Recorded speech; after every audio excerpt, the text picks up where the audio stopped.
Hey guys, and welcome back to the show. I am your host, Megan Hardy, and I am the founder of Fitness Uncharted, which is a women's health and fitness coaching company I created to help women build lean muscle mass, lose body fat, improve their metabolism, and really that way they could feel confident and healthy and empowered on their health and fitness journey well into their 30s, 40s, 50s, and beyond. So, today, guys, I want to share with you how you can prime your metabolism for faster fat loss. This is huge, really, really important, and something that most diet programs fail to do or skip. A lot of dieting or fitness programs like totally overlook this step and they just jump right into a diet or a fat loss phase. So, I want to talk with you guys about how to prime your metabolism. But before we jump on in, I just wanted to share a funny story with you. So I actually I created a reel recently that was basically me stepping in front of the camera and like putting my arms out to the side. And the caption was, "Can you spot my biggest insecurity? Can you spot it?" And I, put my arms out to the side, facing the camera, and then I rotated to the side, and so you could see my side profile, and then I rotated to the back with my arms still out so you could see my back, and then back to the front. And the caption that whole time is, "Can you spot my biggest insecurity?" And then at the very end, when I face back to the front, I just throw my thumbs up and I say, no one can see yours either, or no one notices yours either. Because the point of it being, like, when you're looking at that reel or that video of me, you might be going like, well, maybe that's her biggest insecurity, or maybe that is, I don't know. And most of the comments or feedback I've gotten are like, no, I can't spot it. Like, what is your biggest insecurity? Right. And I could look at myself and go like, I could pull out 10 quote unquote flaws that I could see like easily. Like I could be like that and that and that and that. There's a flaw, there's a flaw, there's a flaw, but no one notices them, right? It's like we are just, the point being, we are our own harshest and toughest critics.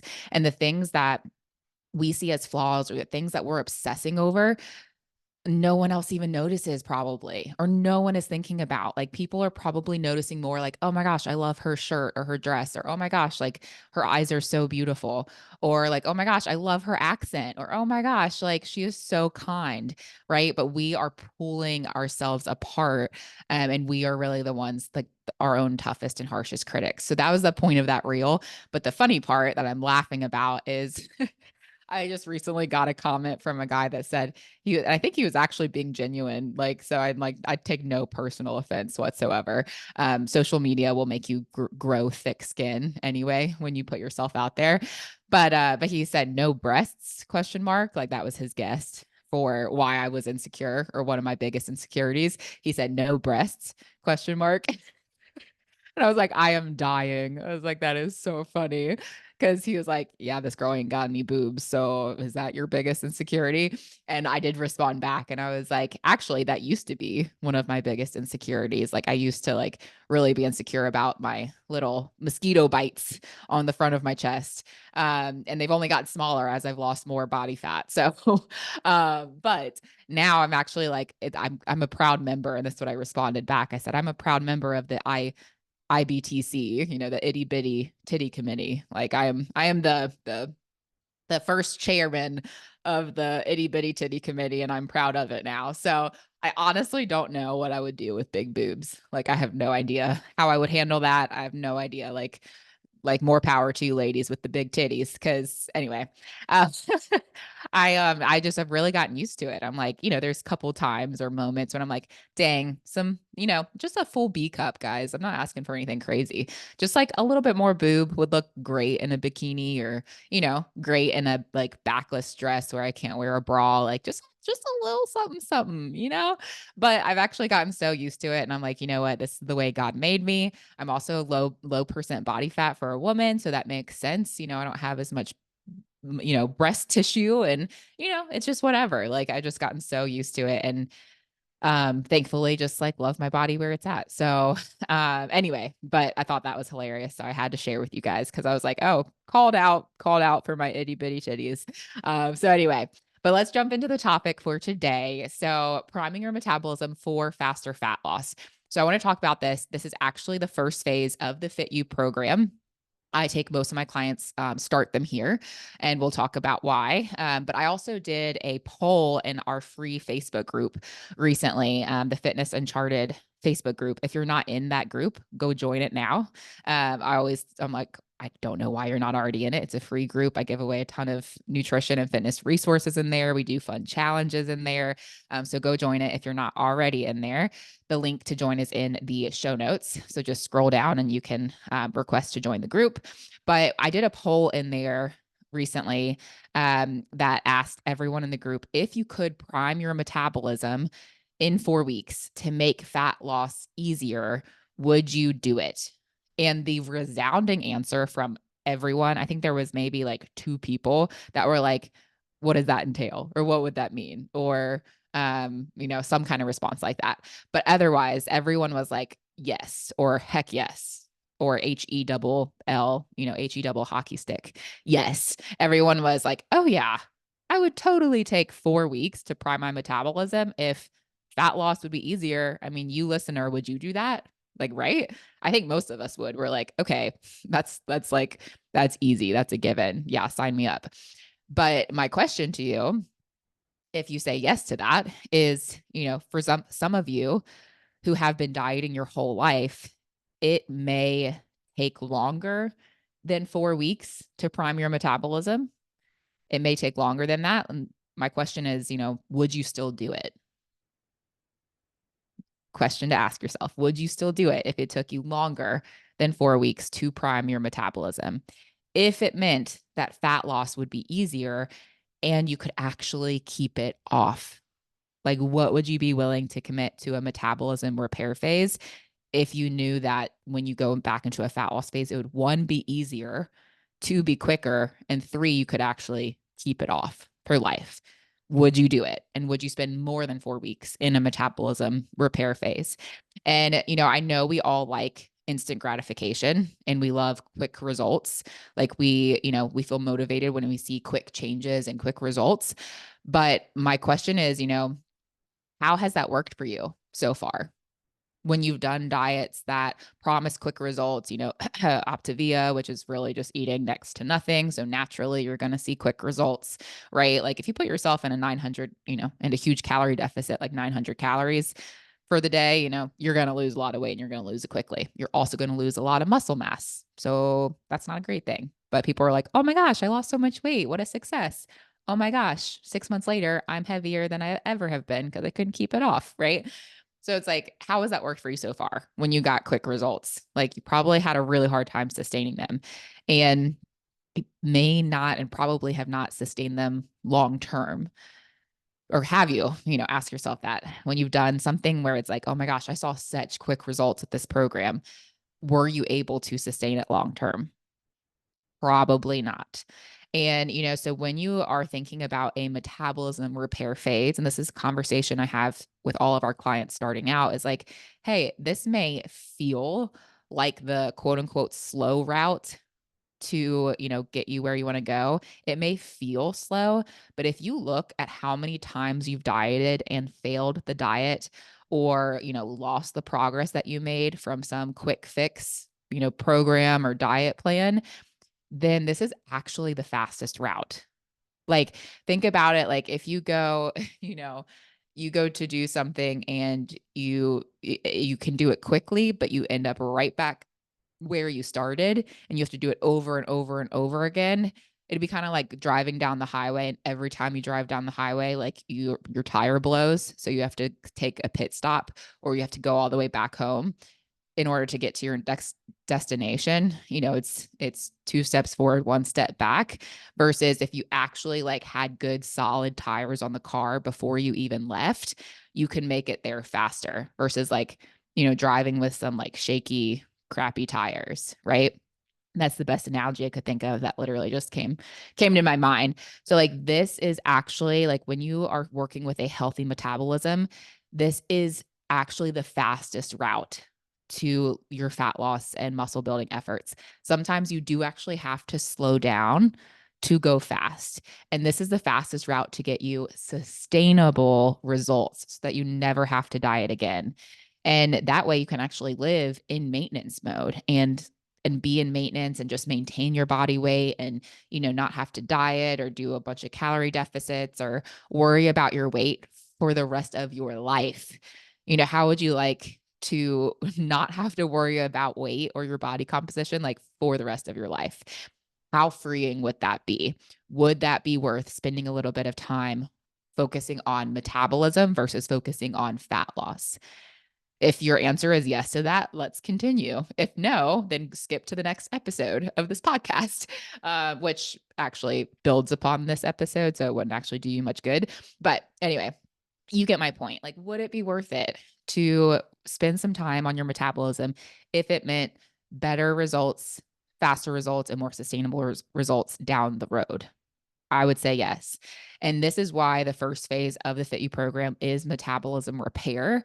And we start the majority of our clients, like I would say 97% of our clients in this phase, because let's be honest, like most of us have been chronically dieting or under eating or low calorie and or over exercising for quite some time.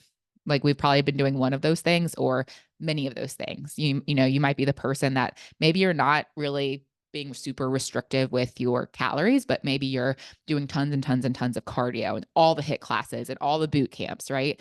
Like you're just killing yourself with over exercise to try to maintain weight and you're struggling. Or, maybe you're the chronic dieter, or maybe you are someone who just really tries to stay low calorie and under eats, right? In an effort to maintain your body composition. Or maybe you're doing a combination of those things and your body will not lose weight unless you create a calorie deficit. So I think that's what we're all trying to do when we do those, fad diets, or we are doing extra cardio or over exercising. We're trying to create that calorie deficit. But your body, let's talk about this for a second. It's not going to lose weight unless you create a calorie deficit. And the more that you undereat and the more you over exercise, the more your body will actually adapt in the wrong ways. AKA, your body will start to burn less calories. So this is where, sometimes people bring up it's a myth to say, that you can be in a calorie deficit and not lose weight. That is completely false. That's 100% false. If you are in a calorie deficit, you will lose weight. If you are creating a true calorie deficit, you will lose weight. But the caveat here is that we can do harm to our metabolisms with chronic dieting and exercising.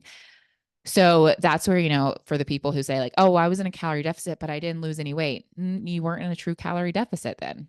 And like, because there's plenty of studies and plenty of history and examples of people who are starving, AKA they are in a calorie deficit and they are skin and bones. They are losing weight. You're not going to find someone who is starving in a true calorie deficit that is not losing weight.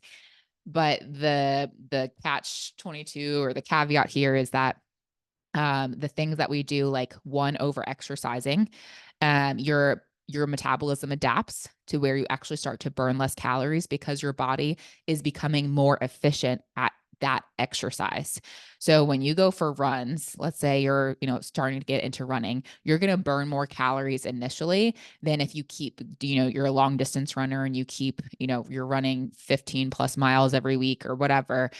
You're going to start to burn less and less and less calories doing the same amount of exercise because your body adapted and is now more efficient at that exercise, which is not a good thing. If we're looking at fat loss, we don't want to be efficient with calories if we're looking at fat loss.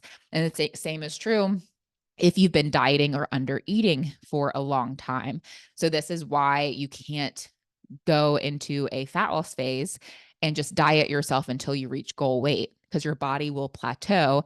Who here has been in a calorie deficit and they saw weight loss and then all of a sudden they stopped losing weight and they plateaued, right?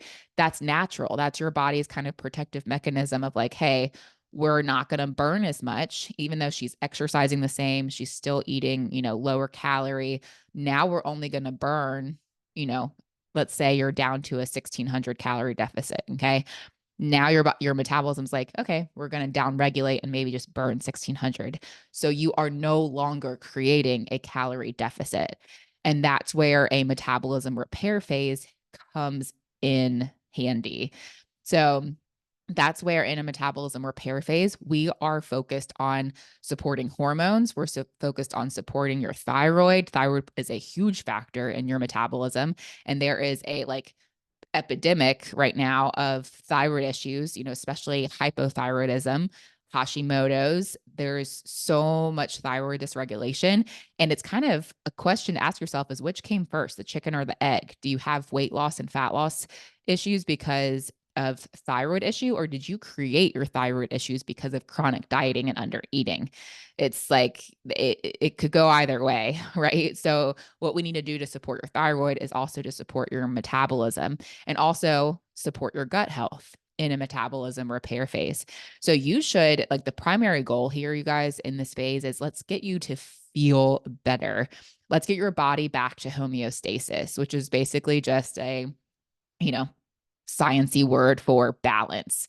It's like, okay, let's get your body balanced again, which is going to give you improved energy. You're going to have better sleep. You're going to have, yes, you, even my perimenopause and menopause ladies, you're going to have better sleep, better quality, better mood, better sex drive. You're going to have more clarity. I know brain fog is a huge thing. For a lot, especially my perimenopause and menopause ladies, you're going to have more mental clarity and focus. You're going to have better strength. You're going to have even improved and more regular bowel movements, less inflammation. You're going to have better hormone balance. Like, there's all of these things are so important. And there's some things that we just accept as like, oh, I'm just aging or I'm just menopausal. No, there's a lot of things that we can do if you're having some of these like symptoms of like poor sleep or low libido or, poor strength. Or one that a lot of people don't think of is even anxiety and depression. Like, a lot of times we're not correlating that back to our metabolism, but that is a huge factor, like the biggest factor. And, if you're finding yourself really anxious or feeling depressed, like, we should look at your metabolism and getting that healthy again, because you're going to feel so much better. It's literally the best mood boost and energy boost out there. And so let's focus on that first. And then your body will be ready for a fat loss phase in the next phase. So again, this is where most diets are going to jump right to fat loss. They're like, I don't care if you're healthy. I don't care if your metabolism is in the toilet. I don't care if your metabolism is complete trash. Let's go ahead and trash it some more with a fat loss phase. Let's go ahead and add more stress to your body. That sounds like a good idea, right? No. We've got to phase our nutrition protocol and our fitness protocol to support our metabolism and our body. And I want to be realistic with you guys too. And I always share this with clients starting out as well to kind of set the precedent for a metabolism repair phase. Because when someone joins a program or a quote unquote diet or fitness plan, you're expecting immediate like weight loss or fat loss, right? Like, you're like, oh, this is what I'm signing up for, is like weight loss, but your body can respond one of three ways when you are repairing your metabolism. So let's talk about those really quick. So first way your body could respond if we're repairing your metabolism, there may be like a 5-pound fluctuation on the scale. If you're doing it really strategically, you shouldn't see much more than that. But that 5-pound fluctuation could be because we're increasing calories or carbs a little bit. You might be just retaining a little bit more water and fluid. It's probably not a bunch of fat, unless if you're like just going balls to the walls and you're not doing your metabolism repair correctly. But you could see, like a little 5-pound fluctuation on the scale, or maybe it goes up 5 pounds or so. Totally normal. But even during that, if you're that person, you're probably feeling amazing. You're like, wow, I feel so good. I don't really even care that the scale went up a couple pounds, whatever. The second person really just maintains their weight. They don't really see any changes on the scale, but they're also noticing they're losing inches at their waist. Their clothes are fitting better. They're less inflamed. And they're also noticing the benefits as that first person, as far as, better energy, better sleep, better mood. Like, they feel awesome. And the scale really kind of stays the same pretty much. The last person, they actually lose weight during a metabolism repair phase, which of course, don't we all want to be that person? Like, eating more food, repairing our metabolism, and our body's like, yes, praise God, I'm safe again. I can lose body fat and I can lose weight. Some people respond like that. I've had a client who lost 15 pounds during a metabolism repair phase. We didn't even get to a fat loss phase yet, and she lost 15 pounds. But the real main focus of this phase, you guys, is um, one, repairing metabolism, and also putting more lean muscle mass on your frame. Having more lean muscle is also going to boost your metabolism, which is then going to make your next fat loss phase way easier. And it's going to keep your metabolism high and allow you to actually eat more food while losing body fat. So that's the purpose of that first phase. And I will say, whether you're person 1, 2, or 3 of how your body responds, most people do lose some inches and start feeling less inflamed, and clothes are fitting better. Like, they're noticing tons of different improvements, even if the scale isn't reflecting that, even during their metabolism repair phase. So there's a lot to get excited about in this phase. And wouldn't you love to be able to lose inches at your waist while you're eating the same amount of food or more food? You haven't even gone into a cut or a calorie deficit, and you're noticing improvements in, your waist and your clothes. Like, would that not be amazing? As you're putting on like more lean muscle mass, you're feeling stronger, you have more energy, and you haven't even done a fat loss phase yet. That's pretty sick. That's pretty awesome. So that's kind of what you could expect for that phase. But as far as talking about what it could look like or what it might mean for you, for some of you, that might mean, as far as repairing your metabolism, it might mean a reverse diet, which that's just a strategic process where we increase calories over time. So let's say you're eating currently 1,500 calories, but your maintenance calories, like how much you should be able to eat to maintain your body weight, let's say it's 2,300 calories. Well, we need to get you back up to that 2,300 calories to help repair your metabolism. So that's a reverse diet, but we don't want to go from 1,500 calories to 2,300 calories overnight, or you probably will put on a bunch of body fat, and you're not going to feel great either. Like, you're going to feel like trying to eat that much and feeling super inflamed and bloated and nasty. So we want to strategically over time increase your calories and give your metabolism a chance to catch up and to upregulate to meet this new intake of food and of calories and fuel. So some of you, that might be what it looks like if you have been under eating, and you maybe need to increase your calories over time. For others, it may just be prioritizing whole foods and the proper macronutrients for your body. You may not even be necessarily under eating that much, but your food breakdown of macronutrients and micronutrients is not what your body needs. It's not being supportive of your body. I see this oftentimes with people who have done keto for a long time. They're not giving their body the right amount of carbs that it needs. Carbs are really helpful for things like thyroid and progesterone production and things like that. So if you're having hormone imbalances, and maybe you're not having enough carbs or enough protein or enough dietary fat in the right breakdown, like, that can also do damage, and that may not be supportive of your hormones and your thyroid, aka all of those things that impact your fat loss efforts. So for you, it might just be, hey, let's shift around your macronutrients and focus on more nutrient dense whole foods. For other people, it might mean, actually working out less, which I know is really challenging if you are the person who has been able to maintain your weight to an extent by doing a ton of exercise. But for you, if you are looking, especially if you're down to those last like 15 pounds, or, you're really trying to see more muscle definition and you just can't, like, you might actually be overworking your body.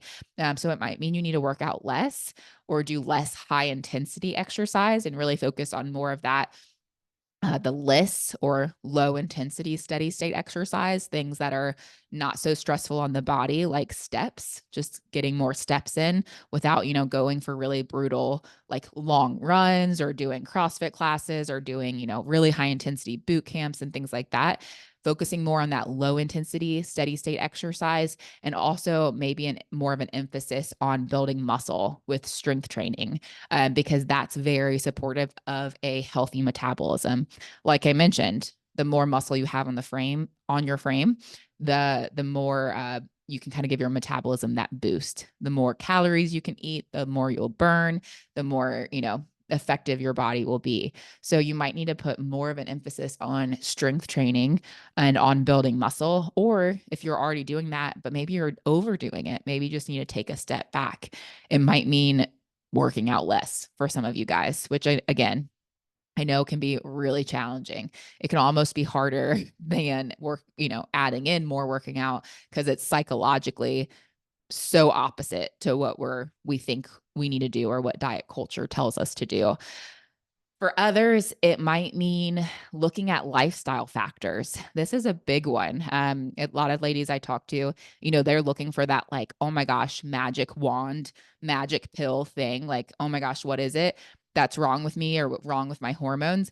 But then we get to talking and they're getting like 5 hours of sleep every night. And I'm like, that's it. That's the magic pill. Let's get some more sleep. For some of you guys, it's looking at those lifestyle factors and stress management factors.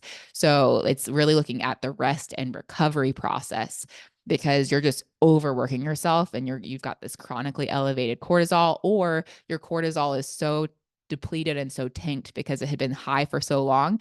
Now it's just in the toilet and you don't have enough cortisol, and we need the right amount of cortisol production. Cortisol can actually be a good thing in the right doses at the right times. So one example that I want to give you guys for this is a client that I had. This was a while back, but she was a lawyer and she was really doing everything quote unquote right, everything by the book. Like she was very type A, like just on her game, right? Like she was eating what she was supposed to. She was working out consistently, trying to focus on progressive overload, all the things. But she was a really busy lawyer and stressed the F out, just very stressful work situation, kind of stressful home life situation, just ultra stressed all the time, and not sleeping either.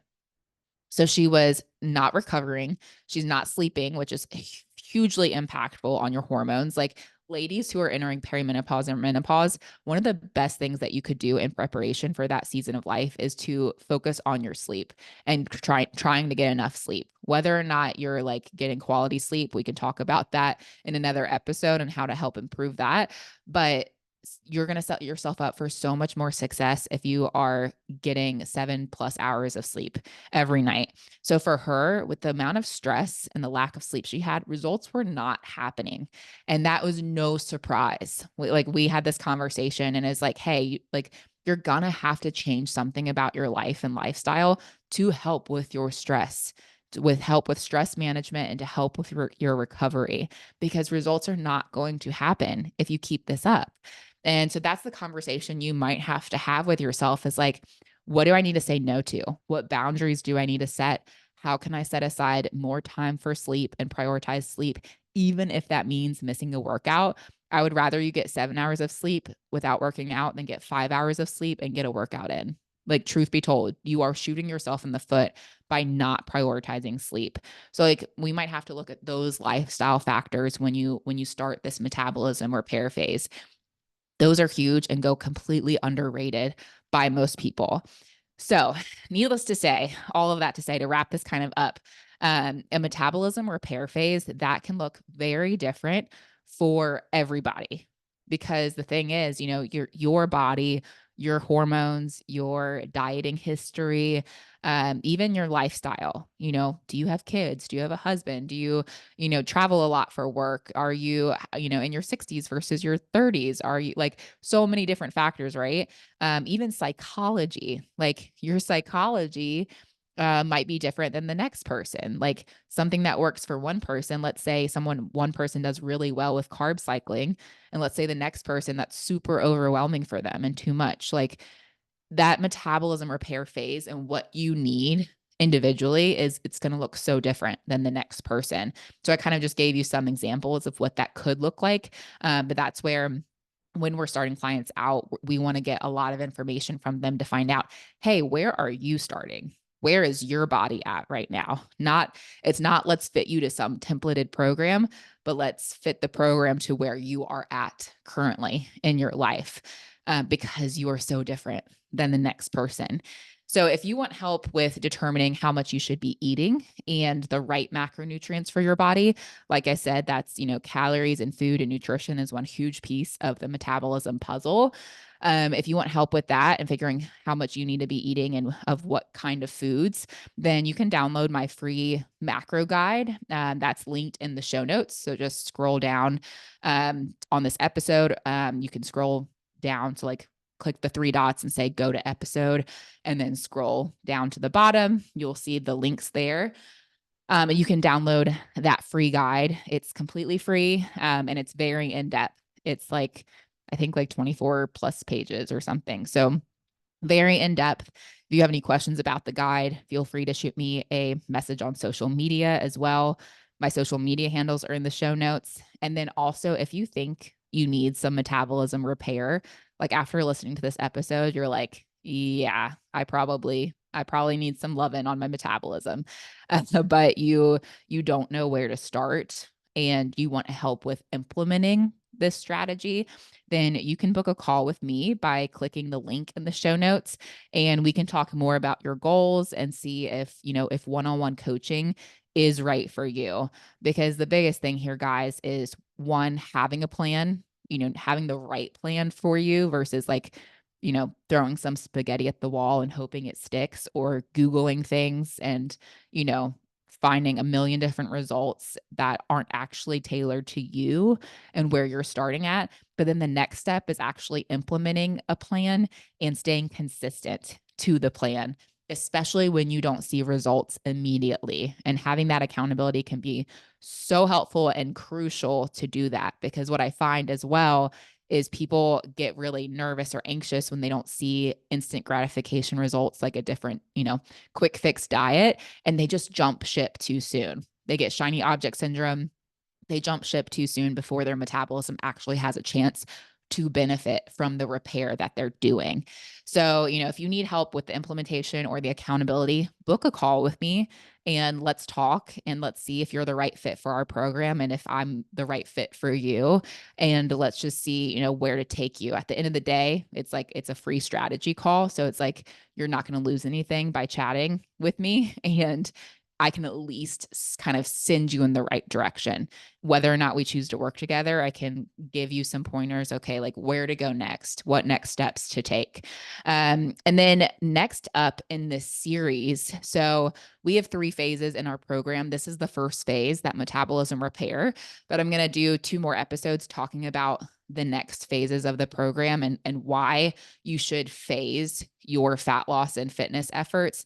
Like you have to have this periodization where you go through different phases. Because if you just stay in a fat loss phase forever, you're going to plateau and you're not going to get the end result that you want. So next up in this series, I'm going to talk about the next phase of the program, which is our fat loss and muscle makeover phase. Hence the name, the muscle makeover, right? But this is where you can expect to see more fat loss and more muscle definition, and really seeing that body recomposition in your active fat loss and muscle makeover phase. So you're going to notice more of that like hourglass shape, the cinched waist, the capped muscular shoulders and toned arms, the toned legs, the perky booty, the ab definition coming out, all that good stuff, because you're in an active fat loss phase. And this time it's going to be so much easier when you do that because your metabolism is actually in a healthy place. If you did phase 1 and you repaired your metabolism, you're going to have a healthy metabolism that's going to make your fat loss and muscle definition goals that much easier. So look forward to that.